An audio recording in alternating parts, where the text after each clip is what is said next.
नमस्कार, मैं हूं आपके साथ राहुल सौमित्र। 2023 में विधानसभा और 2024 में लोकसभा चुनाव है, सो दोनों दल पूरी तरह से चुनावी मोड में है। शिविर लगाकर या अभियान चलाकर जनता के बीच किन मुद्दों को ले जाना है, इसे लेकर सारी कवायद दिखती है। पर इन दिनों प्रदेश की पॉलिटिक्स में दोनों दलों के हर प्रदर्शन, हर अभियान के फोकस में है केंद्र सरकार यानी मोदी सरकार के कदम। कांग्रेस केंद्र सरकार की खामियों को तो भाजपा केंद्र सरकार की उपलब्धियों को जन जन तक पहुंचाने के जतन में जुटी हुई है।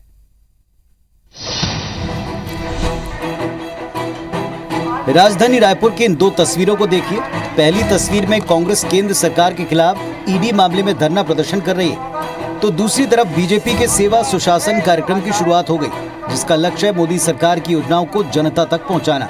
दोनों मामले रायपुर के हैं, लेकिन मुद्दा केंद्र सरकार से जुड़ा है। दरअसल दिल्ली में पिछले 4 दिनों से ईडी दफ्तर में राहुल गांधी से पूछताछ का विरोध कर रहे कांग्रेसियों पर पुलिस ने लाठीचार्ज कर दिया। इसे लेकर कांग्रेस सभी राज्यों में राजधानी में धरना प्रदर्शन कर राज्यपाल को ज्ञापन सौंप रही।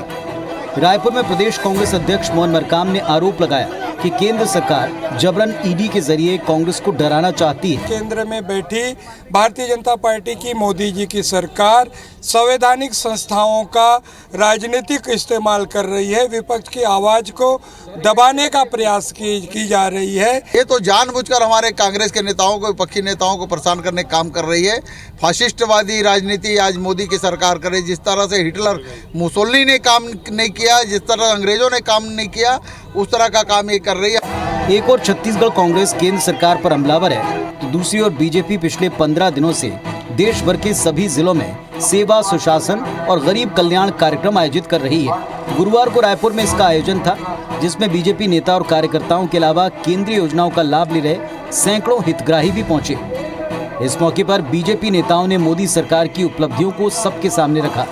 यानी आजादी के बाद बैंक के खाते तक गरीबों के नहीं खुले थे, उनके लिए शौचालय की व्यवस्था नहीं थी।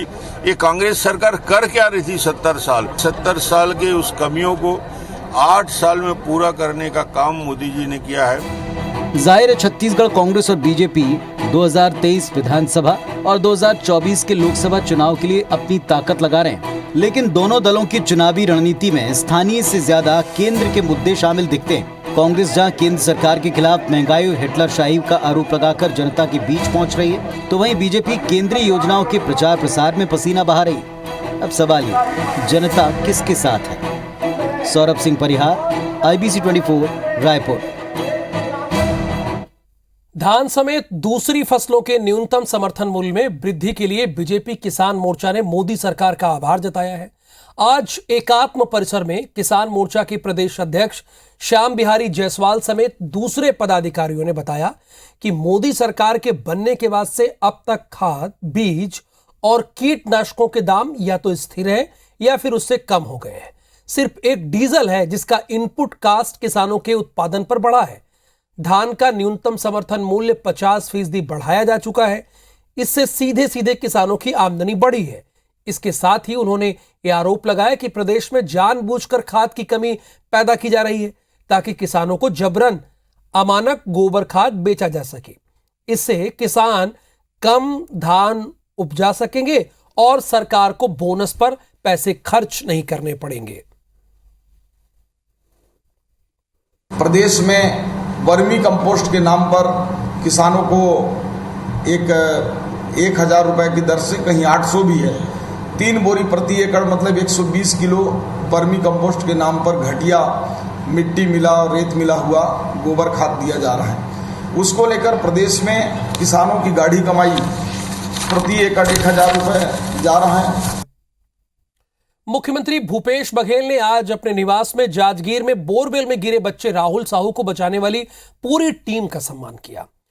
उन्होंने कहा कि इस पूरे घटनाक्रम की डॉक्यूमेंट्री बननी चाहिए ताकि लोग इसे देखें, समझें और भविष्य में इस तरह की घटना को टाला जा सके। साथ ही सीएम ने ऐलान करते हुए कहा कि आप सभी का सम्मान कर मन नहीं भरा है। आप लोगों को और सम्मानित करने के लिए राहुल साहू के साथ पूरी टीम को राज्योत्सव में आमंत्रित किया जाएगा। राहुल की पढ़ाई लिखाई और स्पीच थेरेपी, श्रवण यंत्र लगवाने की जरूरत होगी तो उसका खर्च भी राज्य सरकार उठाएगी। कलेक्टर जितेंद्र शुक्ला ने भी पूरे अभियान को एक्शन, थ्रिल, सस्पेंशन भरा बताया है। बच्चे के मूक बधिर होने की जानकारी मिलने पर परेशानी भी बढ़ी। आईजी रतनलाल डांगी ने भी कहा है कि हमने साबित कर दिया कि छत्तीसगढ़िया सबले बढ़िया है। कार्यक्रम में कृषि मंत्री रविंद्र चौबे, प्रशासनिक अधिकारी मौजूद रहे। एक्चुअली मैं जब घुस रहा था तब वो लेटा था वहाँ पे। मुझे देख के एक बार ऐसे ही आवाज निकाला। उसने ऐसे ही आवाज निकाल के फिर सो गए, लेकिन मैं उसे थोड़ी छोड़ने वाला था। मैं जाके उसको सीधा करके सेफ्टी पर लगा दिया था। मैं इसको ऊपर से इधर से मैं मॉनिटर करके मैं करूंगा। मेरा साहब लोग भी बोला ठीक अनिल तुम इधर ही रहो, तुम इसको मॉनिटर करते हो, तुम जैसे मतलब करना है तुम अपना काम करते रहो, हम दूसरा सोचेंगे। तो बाकी टीम था अपना नीचे चला गया, चट्टान छोड़ने में लगा। मैं उसका पास रहा, ऊपर से उसको ऑक्सीजन देते रहा और उसका मॉनिटरिंग करते रहा। बहुत बड़ा ऑपरेशन मैं समझता हूँ देश का सबसे बड़ा रेस्क्यू ऑपरेशन 4 घंटे का। उस बच्चे को बचाने के लिए सब लोग डटे। बधाई देना चाहता हूँ इंडिया को, एनडीआरएफ को, सेना को, एसडीआरएफ को। और इस प्रकार से जो काम किया गया निश्चित रूप से जितनी प्रशंसा की जाए वो कम है। बोरवेल में 105 घंटे फंसे रहने के बाद बाहर निकले जांजगीर के राहुल साहू की हालत को लेकर बिलासपुर स्थित अपोलो अस्पताल ने आज मेडिकल बुलेटिन जारी किया। राहुल का इलाज कर रही child specialist doctor Indira Mishra ने बताया कि राहुल की स्थिति कल से बहुत अच्छी है। राहुल को बैक्टीरियल इन्फेक्शन की समस्या हो रही है, जिसके लिए कल्चर टेस्ट किया गया है और रिपोर्ट का इंतजार है। राहुल के स्वास्थ्य को लेकर दिल्ली के इंद्रप्रस्थ अपोलो के सीनियर डॉक्टर की सलाह ली जा रही है। डॉक्टर ने कहा है कि 72 घंटे के बाद ही पता चल पाएगा कि राहुल को कितना खतरा है। डॉक्टर इंदिरा मिश्रा ने कहा कि अभी राहुल को पूरी तरह से खतरे से बाहर नहीं कहा जा सकता।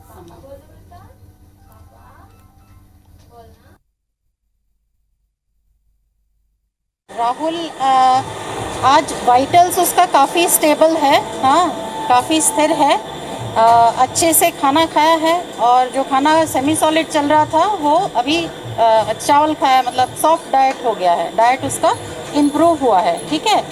और बाकी चीज़ें भी जैसे बुखार कल रात के बाद और नहीं आया, वो भी एक इम्प्रूवमेंट है। लेकिन हाँ पूरा जो इन्फेक्शन वाला खतरा वो पूरी तरीके से नहीं टला है अभी, क्योंकि उसका जो ब्लड कल्चर वाला रिपोर्ट उसका फाइनल आएगा कल सुबह। इसी में क्लियर होगा कि एग्जैक्ट कीटाणु का कौन सा कीटाणु है, कौन सा बैक्टीरिया है या फंगस है, उसमें पता चलेगा। छत्तीसगढ़ में 2 साल बाद स्कूल खुल गया है। मुख्यमंत्री भूपेश बघेल ने ऑनलाइन बटन दबाकर शाला प्रवेश उत्सव की शुरुआत की। आपको ये 6 तस्वीरें हम आपको दिखा रहे हैं।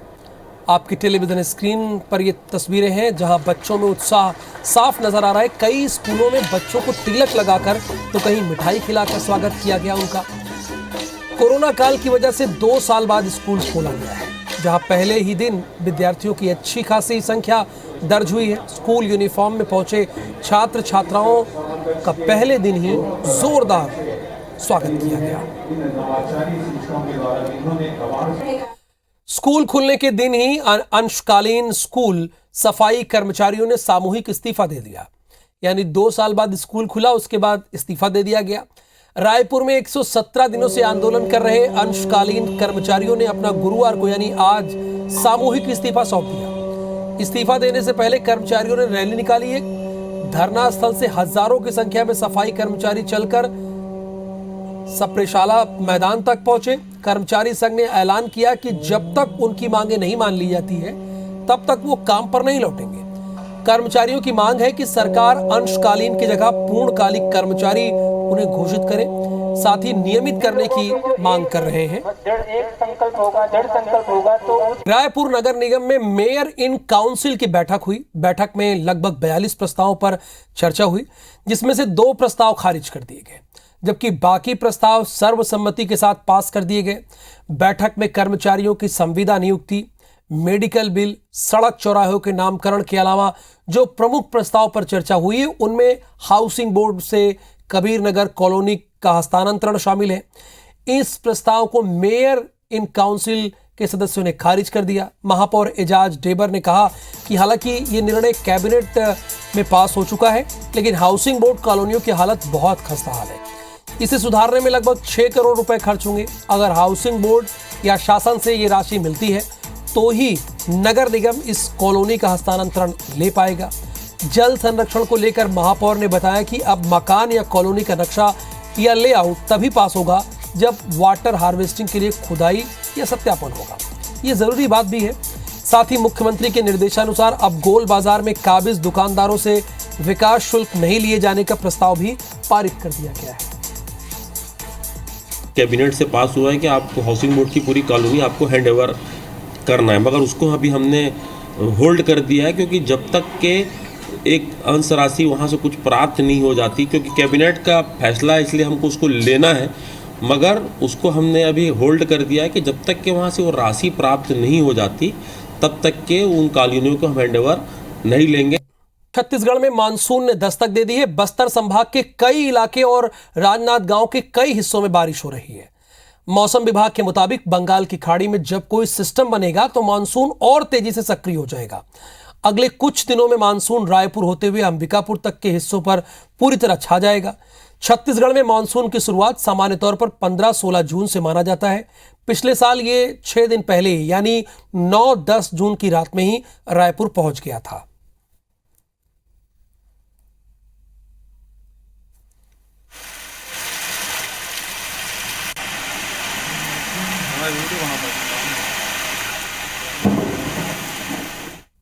और इस खबर के साथ ही इस बुलेटिन में फिलहाल के लिए इतना ही। अब बने रहिए IBC 24 के साथ।